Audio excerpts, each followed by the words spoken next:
cerita ini kejadian di salah satu mall yang ada di daerah Cilandak di tahun 2009. Oke. Nah, ini pasti lo berdua tahu banget karena hampir tiap hari lo pasti lewatin. Cuma ya gua nggak bisa ngasih tahu mall ini namanya apa. Gue yakin lo berdua tahu sih. Iya. Nggak usah disebut ya. Iya.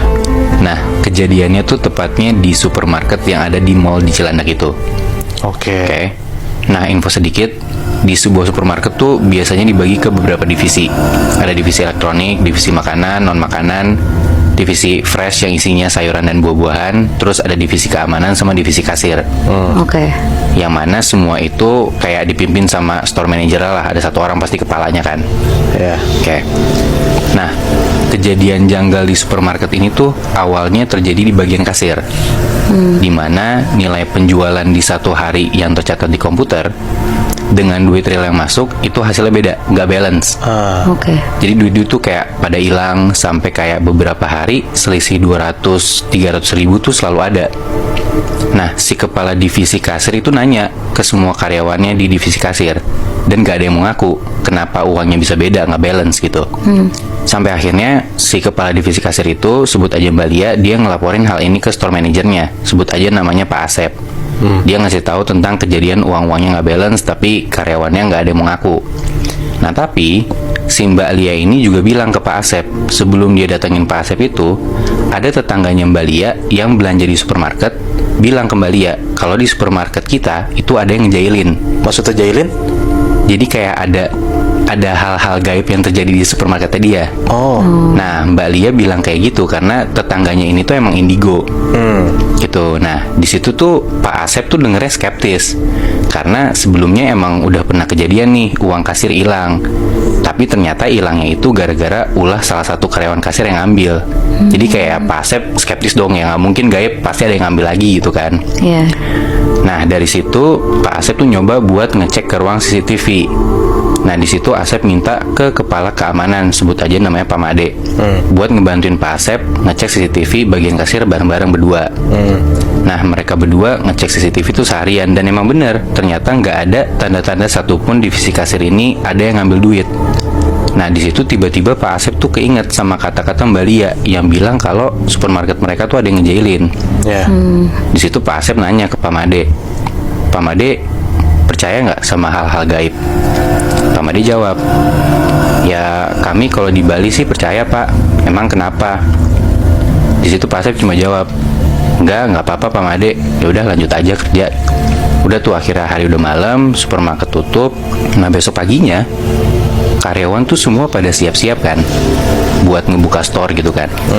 Tapi tiba-tiba di divisi fresh, yang divisi sayuran dan buah, itu tuh kaget banget. Karena pas mereka datang, tiba-tiba sayur-sayuran yang ada di rak di bagian chiller yang kulkas gede itu, tau gak sih lo? Kebayang kan? Tahu. Nah, itu tuh pada berjatuhan, berantakan banget, buah-buahnya juga pada berserakan di lantai. Dan lu tau timbangan supermarket gak sih? Timbangan yang buat buah Iya, itu. iya. Itu kan berat kan? Si timbangan itu tuh posisinya di atas meja tapi kebalik. Anjing. Dan padahal ya itu dari yang supermarket tutup kosong, paginya tiba-tiba kayak gitu, berantakan segala macem. Akhirnya karena udah ada kejadian kayak gitu, si Pak Asep nih mulai percayalah kalau emang ini tuh bukan ulah manusia tapi kayak ada hubungannya sama hal-hal gaib. Nah, dari situ Pak Asep cobalah buat nyari kayak dalam tanda kutip orang pintar buat dipanggil. Oke. Dan akhirnya didatengin lah tuh seorang kiai. Sekitar jam 8-an malam abis Isya, Pak Kiai ini datang. Dan Pak Kiai ini diminta buat ngecek ada apa sih di supermarket itu. Oke. Akhirnya di malam itu Pak Kiai masuk ke dalam supermarket, dia keliling, dia jalan, dia ngeliat-ngeliat di supermarket ini ditemenin sama Pak Made dan Pak Asep. Udah selesai semua tempat dikelilingin, si Pak Kiai ini nanya ke Pak Asep, ini lampu bisa dimatiin nggak? Karena di sini posisinya si supermarket itu masih buka, jadi mereka harus nunggu sampai supermarket tuh selesai beroperasi. Singkat cerita sampai sekitar jam 11-an malam lah, supermarketnya udah tutup. Pak Kiai akhirnya masuk, tapi sebelum masuk, si Pak Kiai ini nyuruh buat Pak Asep dan Pak Made itu nunggu dan ngeliatin aja dari ruang CCTV. Si Pak Kiai ini ngomong apapun yang terjadi, Pak Asep sama Pak Made itu nggak usah masuk, biar Pak Kiai aja masuk. mereka berdua, si Pak Made sama Pak Asep, itu perhatian aja terus dari CCTV dan rekam aja semuanya. Dibilang gitu. Oke. Di supermarket yang gede itu cuman Pak Kiai sendiri, Bi. Iya betul, dia sendiri. Dan Pak Asep dan Pak Made itu ngeliatnya dari CCTV, merhatiin si Pak Kiai jalan di dalam situ sendirian di supermarket yang udah gelap. Anjing. Wah. Oke, udah tuh Pak Kiai masuk. Dari CCTV kan kelihatan tetap kalaupun gelap ada kayak ya CCTV infrared gitu kan. Udah tuh Pak Kiai ini jalan pelan, dia tenang keliling supermarket, dia jalan ke bagian elektronik, dia jalan lagi lanjut ke bagian makanan, dia jalan terus lanjut ke bagian sabun, peralatan rumah tangga segala macem, sampai akhirnya tiba-tiba dari CCTV kelihatan nih kalau Pak Kiai ini berhenti di bagian fresh, di bagian sayur dan buah-buahan. Di deket truk buah-buahan, tiba-tiba Pak Kiai ini berhenti, berdiri gitu aja. Oke.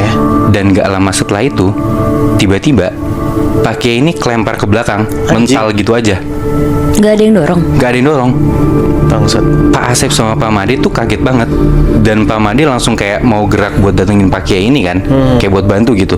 Tapi Pak Asep langsung nahan, karena dia ingat kata Pak Kiainya, apapun yang terjadi mereka harus stay di ruang CCTV kan, dan rekam semua kejadiannya. Iya.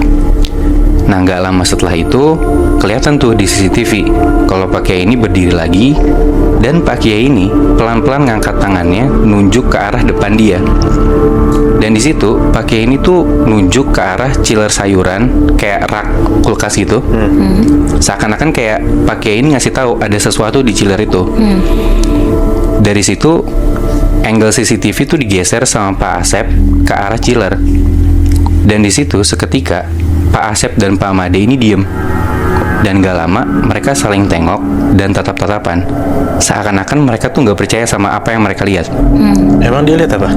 Nah Muy, mereka berdua ngelihat dengan jelas banget lewat CCTV di depan chiller sayur itu ada genderuwo Bangsat. berdiri, badannya hitam semua, tinggi banget, dan lebih tinggi dari chiller sayuran itu sendiri. Wah.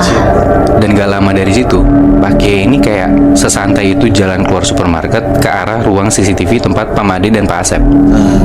Begitu mereka ketemu, Pak Kiai ini langsung nanya, dari kemarin ada duit hilang ya? Pak Asep dan Pak Made kaget banget dong, karena kan Pak Kiai ini kan gak dikasih tahu apa-apa kan tentang duit hilang itu kan. Dan Pak Kiai ini cuma dimintain tolong buat ngecek supermarket mereka itu ada apa gitu aja kan. Dan Pak Kiai ini juga ngasih tahu kalau sempet ada buah-buahan dan sayur-sayuran tuh jatuh berantakan. Pak Asep nanya dong, kenapa Pak Kiai ini bisa tahu? Nah, Pak Kiai ini ngejelasin kalau supermarket ini tuh ternyata ada yang ngejailin. Dan Pak Kiai ini tuh minta buat besok dia mau bawa murid-muridnya ke tempat ini buat di ngajiin.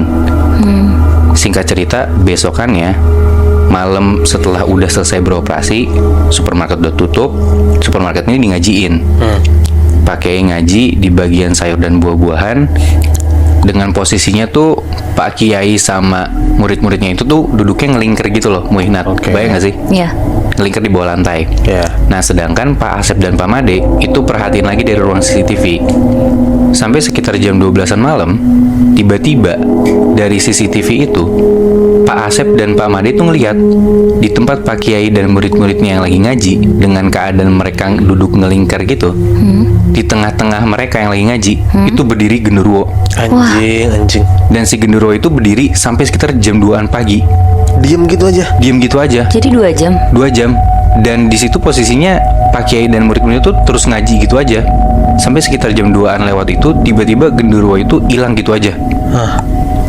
Dan gak lama akhirnya Pak Kiai dan murid-muridnya keluar dari supermarket dan ketemu Pak Asep dan Pak Made. Di situ Pak Kiai ngasih tahu kalau ternyata emang ada yang ngegunain ilmu gaib untuk merusak supermarket mereka ini. Dan orang yang ngegunain ilmu gaib itu adalah karyawan yang dulu kerja di sini. Dia yang dendam gara-gara dia dipecat. Dipecatnya kenapa? Ingat kan tadi yang gue cerita di awal kalau ada karyawan kasir yang dipecat gara-gara ketahuan ngambil uang di kasir supermarket. Ya. Nah itu dia orangnya. Oh. Anjing, dia balas dendam. Iya Muy, dia balas dendam.